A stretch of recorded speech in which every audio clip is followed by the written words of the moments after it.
আড়িয়াল বিল বর্ষাকালে অথই জলরাশি আর শীতকালে বিস্তীর্ণ সবুজ শস্যক্ষেতে পূর্ণ দেশের মধ্যাঞ্চলের সবচেয়ে বড় ও প্রাচীন বিলের নাম আড়িয়াল বিল। ঢাকার দোহার, নবাবগঞ্জ এবং মুন্সিগঞ্জের শ্রীনগর ও সিরাজদি খান উপজেলায় ১৩৭ বর্গ কিলোমিটার জায়গা জুড়ে বিস্তৃত এই বিলের অধিকাংশ অংশ মুন্সিগঞ্জ জেলার অন্তর্গত। ধারণা করা হয় প্রাচীনকালে গঙ্গা ও ব্রহ্মপুত্রের মিলনস্থলে নদীর প্রবাহের স্থান পরিবর্তনের ফলে পদ্মা ও ধলেশ্বরী নদীর মাঝে আড়িয়াল বিলের উৎপত্তি হয়।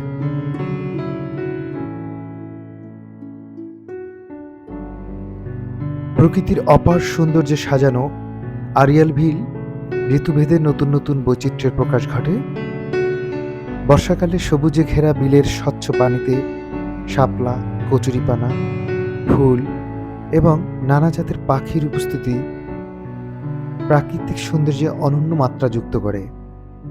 আর শীতে বিলের স্থলভাগের উঁচু জায়গাগুলিতে নানা জাতের সবজি যেমন মিষ্টি কুমড়া, লাউ, করলা, টমেটো চাষ করা হয়। আড়িয়াল বিলে উৎপাদিত মিষ্টি কুমড়া সাইজে বেশ বড় হয়। ৩০ থেকে ৬০-৭০ কেজি ওজনের মিষ্টি কুমড়া উৎপাদিত হয় এখানে।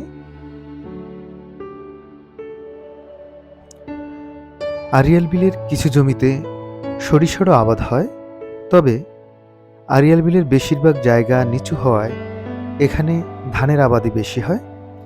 যতদূর চোখ যায় সবুজ ধানের ক্ষেত আর ধানের ক্ষেত। আড়িয়াল বিলের উর্বর মাটিতে যেন সোনার ফসল ফলে। কৃষক মনের আনন্দে এখানে ফসল উৎপাদন করে। তবে বর্ষাকালে আড়িয়াল বিল ডুবে যায়। তখন এখানকার কৃষকদের হাতে কাজ থাকে না। তখন অনেকে মাছ ধরে জীবিকা নির্বাহ করে।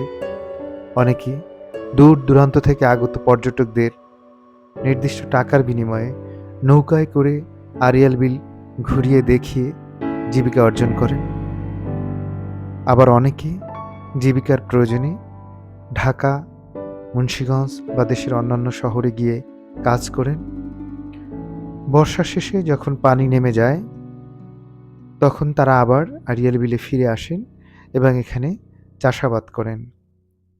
এখানে বলে রাখা ভালো, আড়িয়াল বিলের মাটিতে সবসময় পানি থাকে, শুষ্ক মৌসুমেও, যার কারণে এই মাটিতে ফসল ফলে। এই মাটির উর্বরতা অনেক বেশি এবং কৃষক এখানে ফসল ফলিয়ে বেশ আনন্দ পান। তাদের একর প্রতি উৎপাদন অনেক বেশি।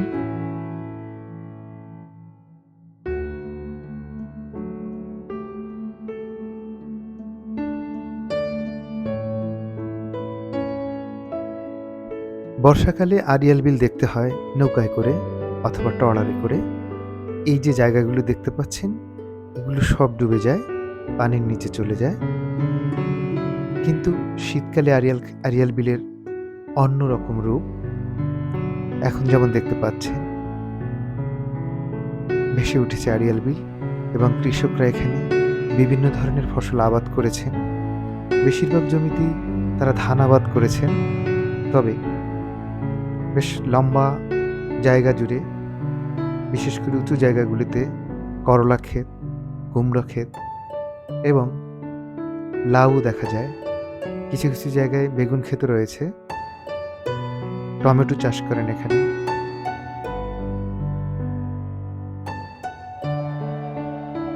আড়িয়াল বিল শুধু শ্রীনগর বা ঢাকার নয়, আড়িয়াল বিল বাংলাদেশের মানুষের জন্য খাদ্যের উৎপাদনের একটি অন্যতম উৎস, সবজি উৎপাদনের একটি অন্যতম উৎস। মানুষের এবং বাংলাদেশের খাদ্য নিরাপত্তার জন্য এই বিলটির গুরুত্ব অপরিসীম। বিলটি দেখতে চাইলে আপনারা কি করবেন, কিভাবে আসবেন আড়িয়াল বিলে, সে বিষয়ে আমি একটু বলছি। ঢাকা থেকে মুন্সিগঞ্জ জেলার অন্তর্গত শ্রীনগর উপজেলার আড়িয়াল বিলের দূরত্ব প্রায় ৪২ কিলোমিটার। ঢাকার গুলিস্তান, আবদুল্লাপুর বা মিরপুর থেকে মাওয়াগামী যে কোনো বাসে চড়ে শ্রীনগরের সনবাড়িতে নেমে রিক্সা বা অটোরিকশা চড়ে গাদীঘাট চলে যাবেন। গাদীঘাট থেকে বর্ষাকালে হাতে টানা নৌকা বা ইঞ্জিন চালিত নৌকায় আড়িয়াল বিল ঘুরে ঘুরে দেখতে পাবেন। এখানে বলে রাখা ভালো, আড়িয়াল বিলে ঘোরার সময় আপনারা খাবারের দোকান পাবেন না, তাই খাবার সাথে করে নিয়ে যাবেন। আর শীতকালে আড়িয়াল বিল দেখতে হলে গাদীঘাট থেকে আপনাদেরকে পায়ে হেঁটে বিলের মধ্যে নেমে যেতে হবে। বিলের মধ্যে কৃষকরা বেশ কিছু উঁচু ছোট ছোট পথের মতো তৈরি করছেন, রাস্তার মতন। সেটা দিয়ে হেঁটে হেঁটে বিলের মধ্যে যেতে পারবেন। ভিডিওটি আপনাদের ভালো লেগে থাকলে লাইক, কমেন্ট, শেয়ার করবেন, সাবস্ক্রাইব করবেন। ধন্যবাদ সবাইকে।